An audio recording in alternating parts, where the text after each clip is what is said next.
Hello दोस्तों, आज हम तीसरा चैप्टर लोक गायन शैलियाँ व संगीत घराने के बारे में पढ़ने जा रहे हैं। प्रमुख गायन शैलियाँ। मांड गायकी, जो कि जिसकी उत्पत्ति जैसलमेर में हुई। याद करने के लिए बड़ा आसान है कि जैसलमेर का प्राचीन नाम ही मांड था और वहाँ की गायकी को मांड गायकी कहा गया। इसके प्रमुख कलाकार हैं अल्लाह जिला बाई, जो कि केसरिया बालम गंगा सिंह के दरबार में पहली बार गाया था, जिन्होंने बीकानेर की हैं ये। इसके अलावा गवरी देवी हैं बीकानेर की, और एक गवरी देवी हैं पाली की। इसके अलावा मांगी बाई हैं उदयपुर की, जमीला बानो है जोधपुर की, बन्नो बेगम है जयपुर की, और बतुल बेगम है नागौर की। 2025 में बतुल बेगम जी को पद्मश्री अवार्ड भी दिया गया था मांड गायकी के क्षेत्र में ही। एक गवरी बाई डूंगरपुर की भी हैं, जिन्हें वागड़ की मीरा कहा जाता है। लेकिन ये जो दोनों गवरी देवी हैं, एक बीकानेर वाली और पाली वाली, इनका संबंध मांड गायकी से है। मांगणियार गायकी। मांगणियार मुस्लिम मूल रूप से सिंध प्रांत के हैं। वह जैसलमेर बाड़मेर में निवास करते हैं। तो जो सिंध का प्रांत है वो हमारे राजस्थान और गुजरात से सटा हुआ इलाका है, पाकिस्तान का स्टेट। वहाँ के मूल निवासी थे मांगणियार मुस्लिम। वो वहाँ से माइग्रेट करके कुछ लोग अपने जैसलमेर बाड़मेर में भी निवास करते हैं, क्योंकि वो बॉर्डर एरिया है, तो वहीं पे उनका कनेक्शन मिलता है। इस मांगणियार मुस्लिम जो थे, इनका मुख्य पेशा क्या था? तो गायन व वादन था। प्रमुख वाद्य यंत्र ये कमायचा व खड़ताल का करते थे प्रयोग। और प्रमुख कलाकार इसके हैं सादिक खां मांगणियार और साकर खां मांगणियार। देखो, एक है सादिक और एक है साकर। जो सादिक खां मांगणियार हैं, उनका नाम वो है खड़ताल से, और साकर खां हैं वो कमायचा वादक हैं। देखो, साकर में क्या आ रहा है तो कैसे कमायचा, और सादिक में धह धह तो हम ख कर लेंगे खड़ताल वादक। इसके अलावा एक रुकमा मांगणियार है, जो कि बाड़मेर निवासी है। ये एक विकलांग गायिका है, मतलब ये विकलांग हैं तो ज़्यादा फेमस हो जाती है, मतलब ज़्यादा इंपॉर्टेंट हो जाती है कि इस चैलेंज को भी उन्होंने साइड कर दिया और अपने आप को मतलब काबिल बनाया। तो रुकमा मांगणियार जी, जो कि बाड़मेर की हैं। जो सादिक खां मांगणियार है खड़ताल के वादक, इनका जन्म झांपली गांव, जो कि शिव तहसील बाड़मेर में पड़ता है, वहाँ हुआ। और इनकी स्मृति में ही 2002 में जयपुर के अंदर सादिक खां मांगणियार लोक कला एवं अनुसंधान परिषद, जिसको शॉर्ट में लोकरंग कहते हैं, उसकी स्थापना की गई। खड़ताल के जादूगर सादिक खां मांगणियार, जिनका जन्म बाड़मेर की शिव तहसील के झांपली गांव में होता है, उन्हीं की स्मृति में जयपुर के अंदर 2002 में सादिक खां मांगणियार लोक कला एवं अनुसंधान परिषद की स्थापना की गई, जिसको शॉर्ट में लोकरंग कहते हैं। अब अगली गायकी हम पढ़ते हैं लंगा गायकी। लंगा गायकी जैसलमेर बाड़मेर में लंगा जाति द्वारा की जाने वाली गायन शैली को लंगा गायकी कहते हैं। दो फैक्ट, जिसमें से एक तो लंगाओं के द्वारा गाई जाती है, इसलिए लंगा गायकी है ही। दूसरा, ये कहाँ पर आती है, तो उसका एक ही क्वेश्चन बनता है कि ये जैसलमेर बाड़मेर की गायन शैली है लंगा गायकी। जैसे मांगणियार गायकी जैसलमेर बाड़मेर के अंदर फेमस है। चार बेद लोक गायन शैली हमने पहले पढ़ा था, तो करीम खान निहंग इसके प्रवर्तक हैं, टोंक में की थी। ये मूलतः अफगानिस्तान की शैली है, चार बेद लोक गायन शैली। ठीक है। अब्दुल करीम खान निहंग इसके प्रवर्तक हैं। तालबंदी गायन शैली औरंगजेब के समय विस्थापित किए गए कलाकारों द्वारा करौली सवाई माधोपुर में विकसित शैली। देखो, औरंगजेब बहुत ही कट्टर इस्लामिक शासक था, और इस्लाम के अंदर नाचना गाना हराम है। हालांकि सूफी विचारधारा इससे बिल्कुल विपरीत है। तो चलो, जो भी है वो धार्मिक मैटर है, उसमें अपन ज़्यादा नहीं घुसते हैं। अपन को सिर्फ इतना याद रखना है कि औरंगजेब के समय, जो कि कट्टर मुस्लिम शासक था, तो उसने क्या करा था, नाच गायन करने वालों का कार्य बंद करने के लिए उन्होंने जोर दिया। लेकिन अब उन बेचारों के पास काम करने को और कोई ऑप्शन नहीं था, उन्हें आता ही था। तो वो लोग मुगल प्रभावित क्षेत्रों से भाग भाग के इधर उधर जाने लगे। तो कुछ लोग करौली सवाई माधोपुर में भी आकर निवासित हुए। उन्होंने ही तालबंदी गायन शैली सवाई माधोपुर करौली के अंदर विकसित की। इसी तरीके से नाथ द्वारा राजसमंद में भी कुछ लोग कलाकार आए, और उन्होंने बंद कमरों में एक गायन शैली की शुरुआत की, जिसको हवेली संगीत नाम दिया गया। दोनों औरंगजेब के समय ही बनी थी, तालबंदी गायन शैली हो या हवेली संगीत गायन शैली हो। ध्रुपद गायकी, इसका आरंभ ग्वालियर के महाराजा मानसिंह तोमर के समय हुआ, और इन्हीं के दरबार में बैजू बावरा नामक व्यक्ति था, मानसिंह तोमर जी के दरबार में। ध्रुपद गायन शैली से संबंधित मान कोतुअल ग्रंथ की रचना मानसिंह तोमर जी ने की। भारत की प्रसिद्ध गायन शैलियाँ जो वेदों से चली आ रही है ध्रुपद गायकी। देखो, ग्वालियर के एक शासक थे जिनका नाम था मानसिंह तोमर।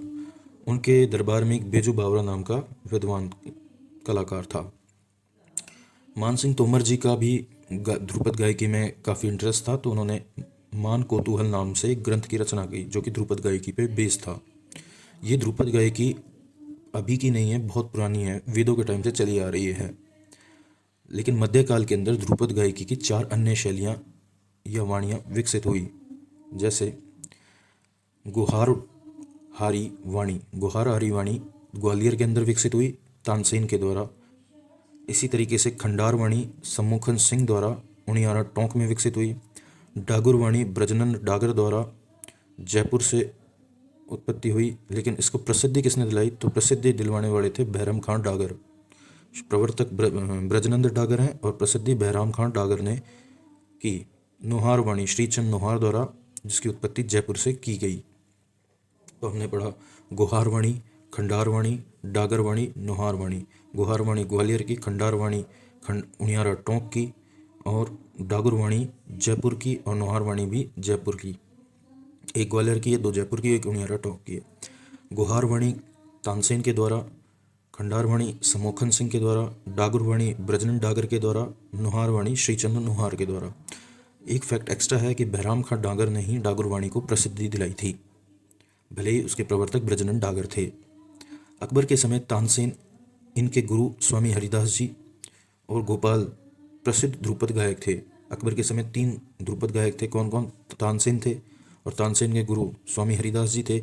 इसके अलावा एक गोपाल नामक व्यक्ति भी प्रसिद्ध ध्रुपद गायक थे अकबर के समय। राजस्थान की एकमात्र ध्रुपद गायिका मधु भट्ट तेलंग हैं। मतलब राजस्थान के एकमात्र ही हैं ये ध्रुपद गायिका हैं, और एकमात्र हैं। नाम क्या है? मधु भट्ट तेलंग।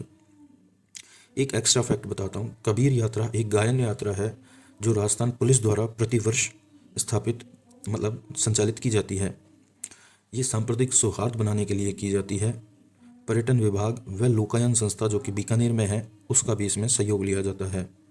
तो कबीर यात्रा क्या है? एक गायन यात्रा है, मतलब गाते गाते यात्रा करना। सांप्रदायिक सौहार्द के लिए की जाती है। पर्यटन विभाग व बीकानेर की लोकायन संस्था इसमें सपोर्ट करता है। मेनली ये किसकी है? तो राजस्थान पुलिस द्वारा ये प्रतिवर्ष संचालित की जाती है या आयोजित की जाती है। संगीत के घराने। सबसे प्राचीन संगीत ग्रंथ है सामवेद। जब संगीत गुरु से संगीत परंपरा उसके शिष्यों के माध्यम से पीढ़ी दर पीढ़ी चलती है तो उसे संगीत घराना कहते हैं। संगीत में घराना प्रणाली की शुरुआत तानसेन के वंश से शुरू हुई। होता क्या है कि एक व्यक्ति जिसने संगीत का एक कला को जन्म दिया, कालांतर में उसके कुछ शिष्य बनते हैं और वो शिष्य भी आगे उसको उसी संगीत शैली का प्रयोग करते रहते हैं। तो उस संगीत शैली का प्रयोग करने वाले जितने कलाकार हैं उन सबको मिलाकर हम एक संगीत घराना बना देते हैं कि ये एक संगीत घराना है। तानसेन के वंश से ये संगीत घराना की परंपरा प्रारंभ हुई। प्रमुख संगीत घराने कौन कौन से हैं? तो जयपुर घराना जो कि बहुत प्रमुख है। इसके प्रवर्तक थे मनरंग भूपत खां, जो दिल्ली घराने के सदरंग खां के पुत्र थे। जयपुर घराने के प्रवर्तक कौन थे? मनरंग भूपत खां, जो कि दिल्ली घराने के प्रवर्तक सदरंग खां के पुत्र थे।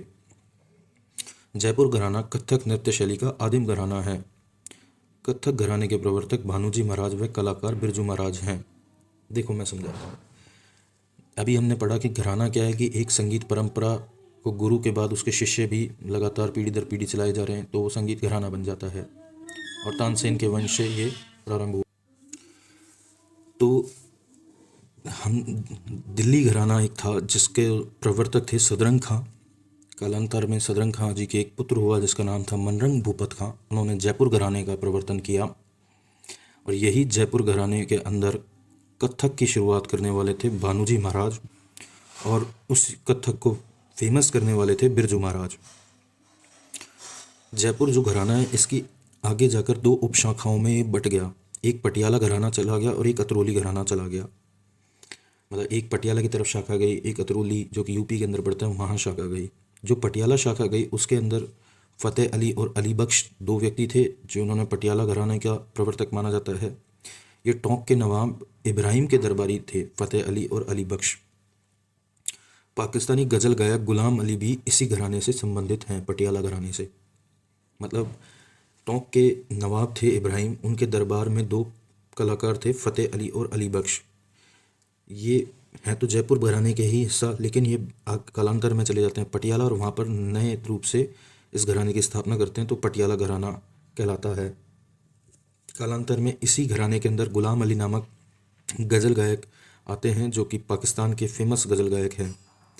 इसी तरीके से दो व्यक्ति, दो कलाकार जयपुर घराने से यूपी अतरौली के अंदर चले जाते हैं, जिनका नाम था साहिब खां और अल्लाह दिया खां। उन्होंने वहाँ पर अतरौली घराने की शुरुआत की। इसके प्रमुख कलाकार हैं अतरौली घराने के मान तोल खां। इनको रुलाने वाला फ़कीर कहते हैं। कहते हैं कि जब ये गाते थे तो रुला देते थे लोगों को। इसी तरीके से एक हरी सिंह हैं, इनके बारे में कहा जाता है कि ये तो इतना बुरा गाते थे, इतना ज़्यादा अच्छा गाते थे कि राग से पत्थर पिघला दिया जाता था। इसके अलावा मल्लिका अर्जुन मंसूर हैं, क्योंकि खड़गे जी तो कांग्रेस चले गए, तो मल्लिका अर्जुन मंसूर हैं अतरौली घराने के प्रमुख कलाकारों में से एक। इसके अलावा खैराती खां भी हैं। तो हमने 4 कलाकार सुने अतरौली घराने के। देखो प्रवर्तक तो कौन हैं, तो प्रवर्तक दो हैं, साहिब खां और अल्लाह दिया खां, जबकि प्रमुख कलाकार हैं मनतोल खां, रुलाने वाले फ़कीर। इसके अलावा हरी सिंह, राग से पत्थर पिघलाने वाले, मल्लिका अर्जुन मंसूर और खैराती खां। अब हम अगला घराना पढ़ेंगे, डागर घराना। डागर घराना बहराम खां डागर, जिसके संस्थापक थे, जयपुर के महाराजा राम सिंह जी के दरबारी थे। अन्य कलाकार अमीनुद्दीन खां, जहीरुद्दीन खां और फयाजुद्दीन खां डागर थे। तो डागर घराने के संस्थापक बहराम खां डागर, जो कि जयपुर के महाराजा राम सिंह जी के दरबारी थे। इसके अलावा डागर घराने के अन्य कलाकार हैं अमीनुद्दीन, जहीरुद्दीन, फयाजुद्दीन। तीनों दीन है, एक अमीन है, एक जहीर है, एक फयाज है। तो अमीनुद्दीन, जहीरुद्दीन, फयाजुद्दीन। मेवाती घराना। मेवाती घराने के संस्थापक हैं उस्ताद गग्गे नाजिर खां। जोधपुर महाराजा जसवंत सिंह के दरबारी गायक हुआ करते थे गग्गे नाजिर खां।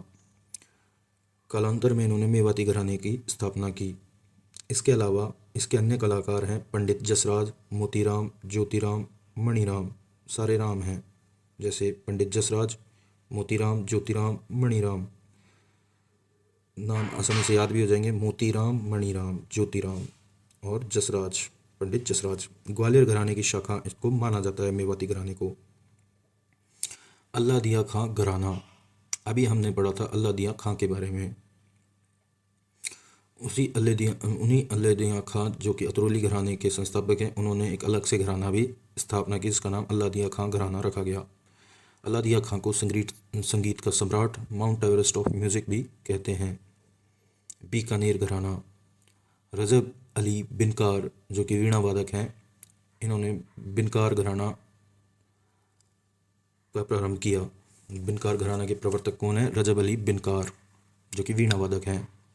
सैनिया घराना।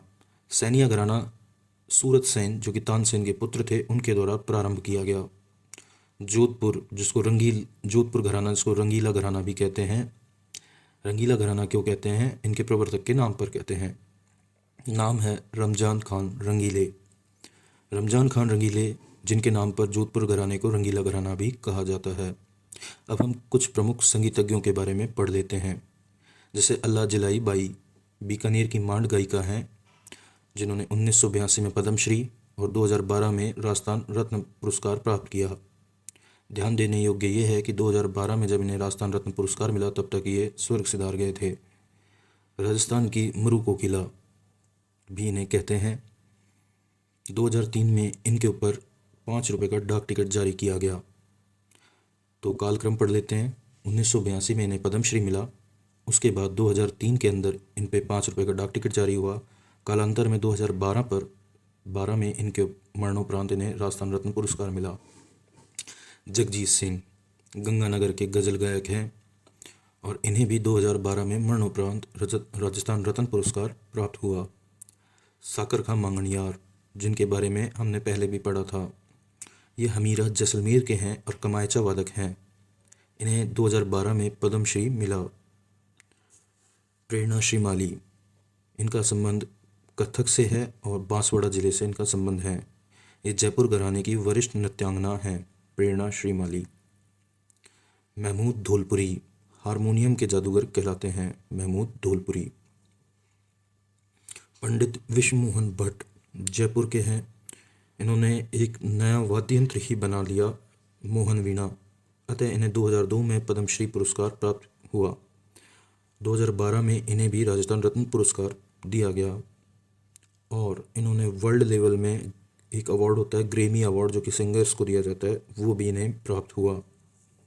इसी के साथ संगीत घराने वाला टॉपिक भी हमारा कंप्लीट होता है।